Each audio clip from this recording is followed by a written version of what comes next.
And we're back. Hope you guys had a fun time at Hacker Summer Camp, as I did. I was there for both Black Hat and DEF CON. Anyway, I want to continue the videos we're working on for Powershell Obfuscation. In the last set of videos, I mentioned an alert I received. I posted a blog article going in depth on it and kind of dissecting it, de-obfuscating it. Now we're going to take it from the offensive point of view. I want to try and reconstruct this attack. So, as I mentioned in the part 1, I want to set up Powershell or invoke obfuscation. Next, we're going to go over constructing the similar payload. May not be the same URLs, but we're going to get the same things done. So, using the XOR and producing it through Powershell. The next thing I want to do for the first time that I've only read about and seen in talks is weaponizing a Word document. So that's what we're going to do with these next set of videos coming up. This is going to be me breaking a lot of eggs. I have noticed the previous videos have been around 10 minutes or been over an hour long each. What I want to try and do is break these up in smaller chunks. So we're going to get a lot out of this particular topic, and I'm going to spend no more than 10 to 15 minutes per video, and then moving on to the next thing. So if the first part, like setting up Powershell obfuscation or any of the other parts, takes longer than 15 minutes, it'll be broken up, but we're going to continue down this path. One thing I'm going to do after these videos are done is, just like I did with the blue version of this, the red version, I'm going to write a supplementary article that will come with this so you can read through slowly and you can see piece by piece how I broke this down. With that, I just finished patching my Windows box. I already downloaded some of the tools on GitHub. I ended up rebuilding this box, actually. So a couple things you'll want to do before you get this tool set up is, A, you'll want to go in Windows Defender and disable it to install it.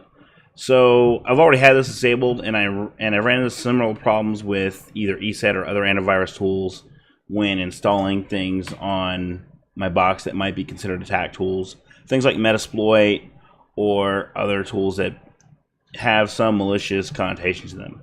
So aside from not necessarily just turning off your any sort of defensive tools, one thing I recommend you doing is going into settings and find a folder you want to operate out of and add it to an exclusion rule.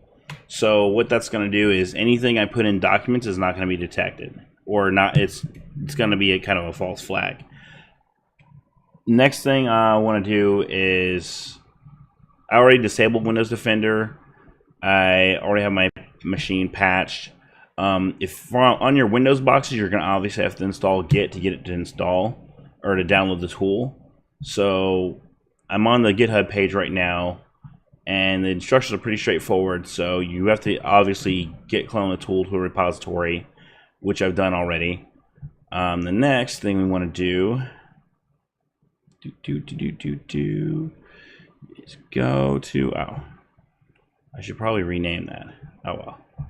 Anywho, I downloaded a few other tools, and not really sure what to do with them offhand, but I'm going to start playing around with them. I may install future PowerShell tools down the road, but I'm going to save that for the Arsenal videos for Haxcellent Adventures. So with that out of the way, let's get this installed.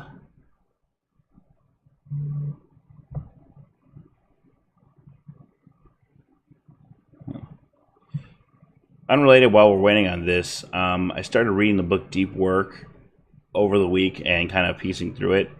And one thing I found valuable out of it was the concept of taking your work in chunks and basically taking focused time on things instead of trying to grind out endlessly.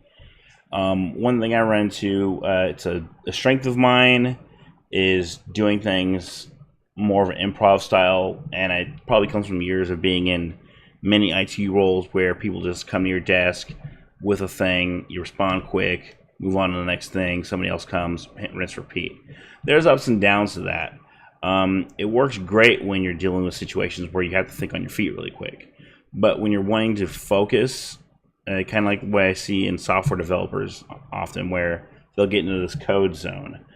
That's something I want to try and get better at doing. I don't expect to become an expert at it, but I'll have more thoughts on the book as soon as I finish reading through it.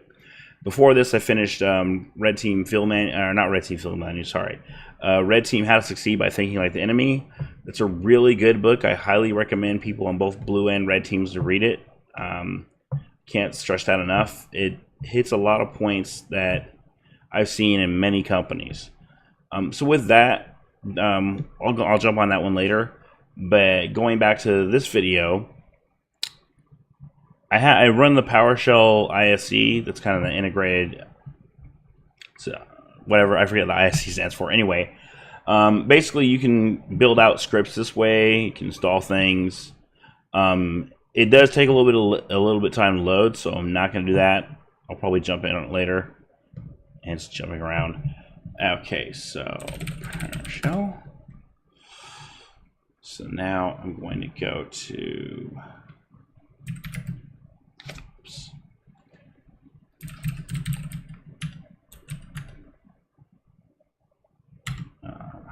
Doesn't finish. This is taking a lot longer than I wanted to.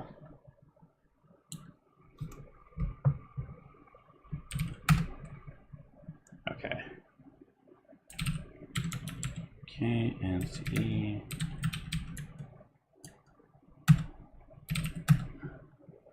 See, it's in the directory. So I didn't know this before. This is kind of cool. One of the cool things about this rabbit hole I went down. Aside from learning about the Powershell obfuscation tool, I've never installed modules before, so that was kind of interesting. So all you're going to do to get this installed, let's make sure Windows Defender is off during this. Okay, we'll turn it back on and see what happens. But in the meantime, yeah, let's get this installed first, and then we'll turn it back on. So import tool. Invoke obfuscation PSD1. There we go. So that's going to do that. It's importing it. Oh, what do we have here? Error message. Let's see. So let's see. Cannot be loaded because running scripts is disabled on the system. For more information, blah blah blah. So if I'm correct, you can do set execution line bypass. Wait. Show command. There we go. Now the show command, as you see, it pulls up the options here, and you can cheat and use a GUI. So we're going to bypass it. We don't need to confirm. You can disable confirmation. You can force it here. So pro tip for you PowerShell noobs, if you're not sure what a command does or syntax is, you can also copy this command, by the way. If you do a show command space and then whatever command you're trying to type, it'll give you this GUI that lets you pretty much cheat with it. It's pretty awesome. You can do error action, silent, continue. So there's even error checking and debugging options in there as well. So let's see. We're going to run it. Okay, still an error message. Let's try running as administrator mode first. Let's see. Access denied to the registry. So run as administrator changed. Okay. Let's see. So let's do this. Looks like we have to run it as an administrator. Oh boy.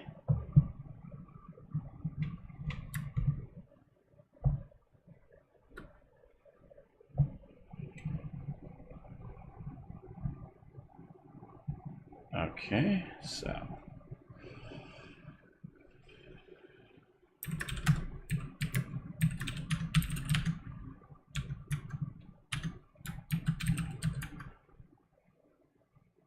let's then so we're in that directory, and now we're in PowerShell. Set execution policy. Let's see what our options are again for that. My box is slow.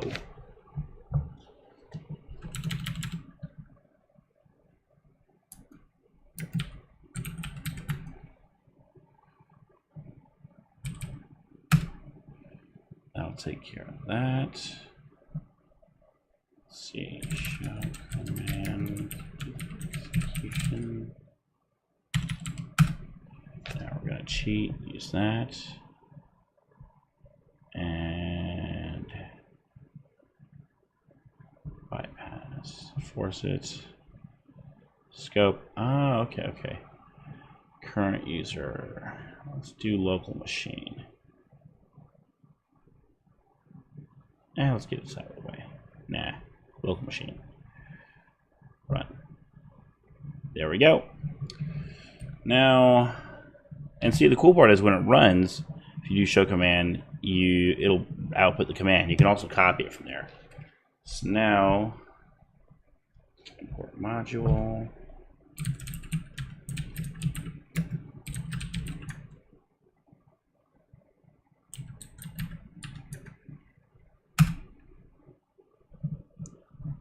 Loaded, no valid module finding, module corrected. Might help if I invoke.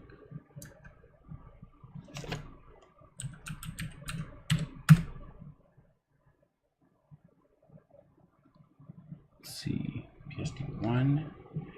Okay, and we're coming close on time. I'm gonna push up to about 15 minutes since I went on a rant on something not related to this. So let's see. PS.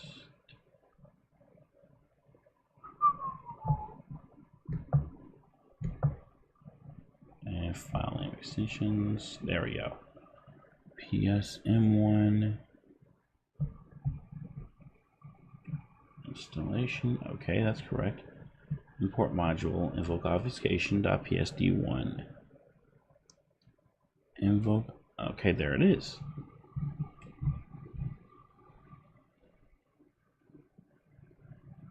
Let's make sure I'm in the right directory. Oh, well that explains the problem.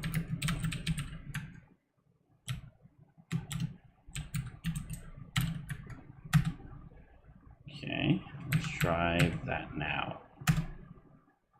Look at that, much simpler, right?